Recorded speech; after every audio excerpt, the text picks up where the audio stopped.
नमस्ते बच्चों, स्वागत है आप सभी का अपनी गणित की कक्षा में। हम पढ़ रहे हैं अपना तीसरा अध्याय बिंदु से परे एक दृष्टि। और जिस प्रकार से पिछले सत्र में हमने दशांश के बारे में सीखा था, आज वैसे ही हम एक और कॉन्सेप्ट के बारे में जानेंगे जिसे हम कहते हैं शतांश। लेकिन उससे पहले हम एक चीज पर चलते हैं। देखिए, सबसे पहले देखते हैं यहाँ पर हमें क्या दिया गया है। यहाँ बताया गया है कागज का एक पत्रक यानी शीट की लंबाई 8.9/10 इकाई थी। यानी कि एक शीट, मान लीजिए एक पेपर की शीट जैसे ये है, इसकी जो लंबाई है यहाँ से लेके यहाँ तक वो लंबाई दी गई है 8.9 दशांश के बराबर। 8.9 दशांश इकाई इसकी लंबाई है। और हमें कहा गया है कि हमें इसे फोल्ड करना है इनटू हाफ, आधे में फोल्ड करना है। और अब हमें इसकी लंबाई नापनी है कि ये जो शीट हमारे पास आएगी फोल्ड करने के बाद इसकी लंबाई अब कितनी होगी। तो यदि मैं इसको अच्छे से फोल्ड करूं, अब इसकी लंबाई नापनी है तो अगेन वो यहाँ से लेके यहाँ तक होगी। अब हम इसे नापेंगे with the help of a scale, ruler. तो देखिए, सबसे पहले जब ये पेपर कुछ इस तरीके से था, वो वहां पर अब लंबाई आ रही थी 8.9 दशांश यानी 8 9/10। ये हमारे पास ये थी ओरिजिनल लेंथ, लंबाई। अब हम जब इसे आधे में फोल्ड कर लेते हैं, तो जब हमने इसे फोल्ड किया तो उसके बाद हमारे पास जो लेंथ बची वो इसकी आधी होनी चाहिए, है ना। तो देखिए, इसका आधा कैसे निकालेंगे हम। 8 का आधा होगा 4 और 9/10 का आधा हम कैसे निकालेंगे। 9/10 का हाफ होगा।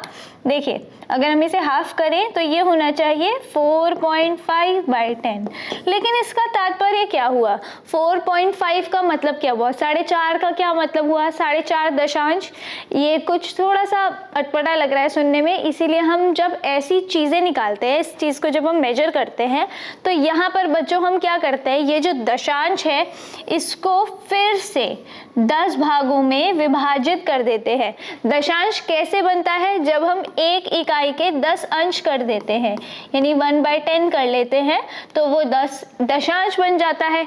इसी प्रकार से जब हम दशांश के फिर से 10 हिस्से कर देते हैं, यानी इसको आप फिर से 10 से भाग देंगे तो कितना बन जाएगा, वहां पर बनेगा एक शतांश, शत अंश। देखिए, शतांश का तात्पर्य क्या है। शतांश का मतलब है, नाम से अगर हम बोले, शतांश का अर्थ है शतांश। अगर हम इसका संधि विच्छेद करें तो ये आएगा शत का अंश, राइट।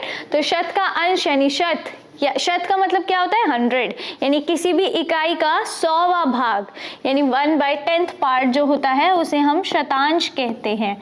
जिस तरह से दशांश यानी 1/10, 1/10, वैसे ही शतांश यानी 1/100, राइट। समझ में आया। तो किसी भी इकाई का 100वां भाग या फिर एक दशांश का 10वां भाग कहलाता है एक शतांश। तो एक शतांश किस प्रकार बनता है, या तो आप 1 को 100 में विभाजित कर दीजिए, एक तो इस तरीके से शतांश बनेगा, या फिर आप 1/10 यानी दशांश के 10 हिस्से कर दें तो भी हमारे पास एक दशांश, एक शतांश बनकर तैयार होता है। अब इसकी लंबाई पर आ जाते हैं। देखिए किस प्रकार से हमारे पास लंबाई थी 8 होल 9/10, और जब हमने इस पेपर को हाफ किया, आधा किया, तो वो बन गया 4 होल 4.5/10। लेकिन इसको अगर हमें सही से रिप्रेजेंट करना है तो हम क्या करेंगे, इसको 100 भागों में विभाजित करेंगे तो ये बन जाएगा 45/100। ये देखिए कैसे आ रहा है, ये पेपर कहाँ आ रहा है, 4 होल 4/10 और 5/10 के बिल्कुल मध्य में आ रहा है। तो इसे हम कैसे हल करेंगे, 4 4/10 4 5/10, इसके मध्य में जो आएगा वो 4 होल 45/100 आएगा। यानी इसमें भी हमने यहाँ पर 10 छोटे छोटे भाग कर दिए हैं। तो ये किस तरीके से बनेगा, कुछ इस प्रकार से। देखिए, कुछ यहाँ पर हम ऐसी कुछ स्केल बन जाएगी जिसमें हम इसके बीच में भी 10 भाग करते नजर आएंगे। तो ये बनेगा 40, 41, 42, 43, 44, 45, 46, 47, 48, 49, 50। तो ये बनेगा 4 होल 45, और कुल मिलाकर के 4 और 5 के बीच में 100 स्पेसेस हैं, इसलिए 45/100 बनेगा। ये होगा शतांश, राइट बच्चों, समझ में आया।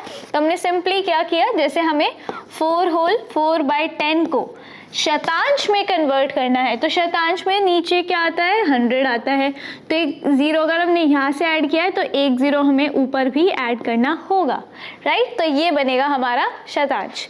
ऐसे ही अगर मुझे 4 होल 5/10 को शतांश में कन्वर्ट करना है तो एक ज़ीरो मैं यहाँ पर ऐड करूँगी और एक ज़ीरो यहाँ पर। अब इनके बीच के जो 10 भाग होंगे वो क्या होंगे, 4 होल 41/100, 42/100, 43/100, 44/100, 45/100, ऐसे करते करते 50/100 तक ये पहुँचेगा, राइट। और अगर हम इसे सिंप्लीफाई कर दें तो एक ज़ीरो से एक ज़ीरो कैंसिल, अगेन ये क्या बन गया 4 होल 5/10 बन गया, राइट। समझ में आया? कुछ इस तरीके से हम यहाँ पर प्रयोग करेंगे। अब देखते हैं बच्चों, प्रश्न हमारे पास है, नीचे दिए गए चित्र को देखिए, अंकित चिन्हों पर तथा संगत लंबाइयों पर ध्यान दीजिए। यानी अब हमारे पास यहाँ पर कुछ चिन्ह दिए गए हैं, कुछ काउंटिंग दी गई है, रिक्त बक्सों में लंबाई को भरिए।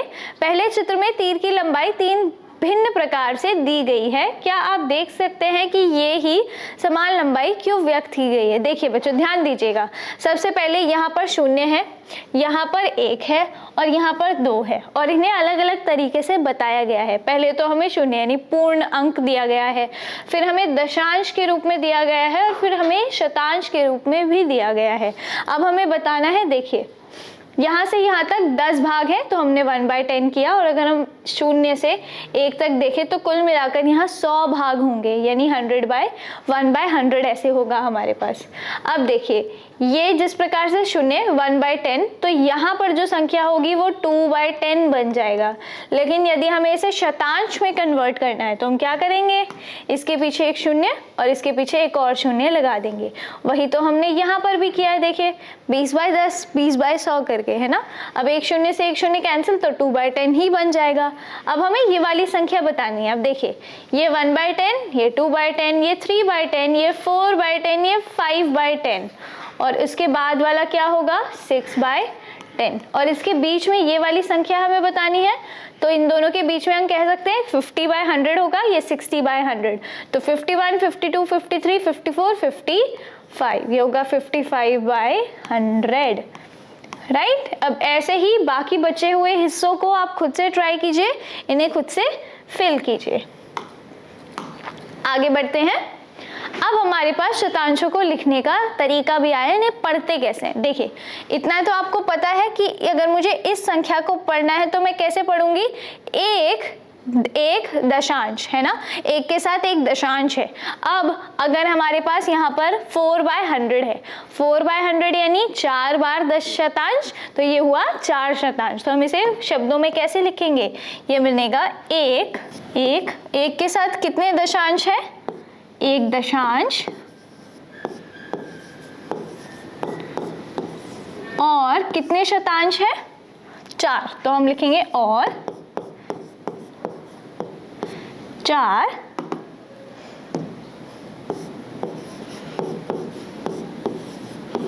शतांश, राइट। ये हुआ हमारा पहला।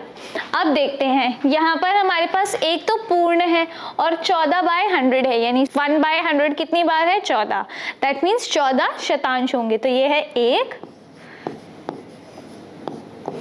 और 14 शतांश, राइट। अब देखते हैं अगला। अब हमारे पास है, ये देखिए अब ये पूरा अपॉन 100 है, यानी 100 शतांश आएगा और 114, तो ये हुआ 114 शतांश, 114 शतांश, राइट। इस प्रकार से हम इसे लिखेंगे, समझे बच्चों। तो ये बने हमारे कुछ नंबर्स, और अगर आप ध्यान देंगे तो यहाँ सभी ये तीनों ही वैल्यूज बराबर हैं, एक ही समान है। कैसे, देखिए सबसे पहले हमने इनको इस पूरे पोर्शन को शतांश में कन्वर्ट किया। तो दशांश, अगर आपको दशांश को शतांश बनाना है तो नीचे भी एक 0 लगाएंगे और ऊपर भी, तो ये बन जाएगा 10/100 और 4/100, दोनों को कंबाइन कर लेंगे तो 10 + 4 होता है 14, तो ये बना 14/100, 14/100। अब हमें इस पूरे को क्या करना है, शतांश में कन्वर्ट करना है। तो हम क्या करेंगे, देखिए एक ये जो इकाई है, अभी हमने कहा था यदि आपको एक इकाई को शतांश बनाना है तो आपको 100 से भाग करना होगा। तो दैट मीन्स ये एक इकाई पूरी हुई है, इसका मतलब अगर हम इसे कन्वर्ट करेंगे तो ये 100/100 होगा। देखिए 2 0 से 2 0 कैंसिल, तो आएगी एक इकाई, राइट। इसका मतलब ये 100/100 कहलाएगा, यानी 100 शतांश होगा। अब 100 शतांश और उनके साथ 14 शतांश, तो 100 + 14 हुआ 114, तो यहाँ पर 114/100 यानी जो 114 शतांश बनेगा। तो कहने को तो ये सभी नंबर, सभी संख्याएं बराबर है, बस इनको लिखने का, रिप्रेजेंट करने का तरीका अलग है। आइए अब देखते हैं, एक प्रश्न देखते हैं। अगला प्रश्न है, प्रत्येक समूह में सबसे लंबी तथा सबसे छोटी लंबाई की पहचान कीजिए, प्रत्येक लंबाई को मापकर अंकित कीजिए। यानी अब हमारे पास यहाँ स्केल है और इन लंबाइयों को हमें क्या करना है, अंकित करना और बताना है सबसे लंबी कौन सी संख्या होगी और सबसे छोटी कौन सी होगी। अब देखिए यहाँ पर पहचानना तो आसान है, ये दोनों ही संख्या शतांश में दी गई है, 3/100 यानी 3 शतांश, और ये 33 शतांश, और यहाँ पर 3/10 है, तो 3/10 दशांश में है। हम इसे कन्वर्ट करेंगे किस में, शतांश में, तो एक शून्य नीचे बढ़ाएंगे, एक शून्य ऊपर बढ़ाएंगे, तो अब बन गया ये भी शतांश, बिल्कुल ये बना 30 शतांश। अब बताइए 3 शतांश, तो 3 शतांश ऑलरेडी 0 से 100 तक 100 भागों में विभाजित है, तो 1 2 3 यहाँ पर आएगा, इस भाग में आएगा 3/100, राइट। अब देखिए 33/100, तो यहाँ पर होगा 1 2 3, 30 तक तो यहाँ पूर्ण हुआ, फिर 1 2 3 यहाँ पर आया 33, तो ये बनेगा 33/100। और ऐसे ही 30/100 बताना होगा, तो हम कहाँ पर बताएंगे, इस पोर्शन पर, ये हुआ हमारा 30/100, ये और ये 33/100। अब बताइए इनमें सबसे छोटी संख्या कौन सी है और सबसे बड़ी कौन सी है। सबसे छोटी है 3/100 और सबसे बड़ी यहाँ पर है 33/100 यानी 33 शतांश। समझे बच्चों, इस प्रकार से हम इन्हें अंकित करेंगे। अब ऐसे ही और भी प्रश्न आपकी पाठ्य पुस्तक में दिए गए हैं, उन्हें खुद से हल कीजिए। आज के सत्र को यहीं पर समाप्त करते हैं, मिलेंगे आपसे अगले सत्र में। जुड़ने के लिए धन्यवाद, नमस्ते।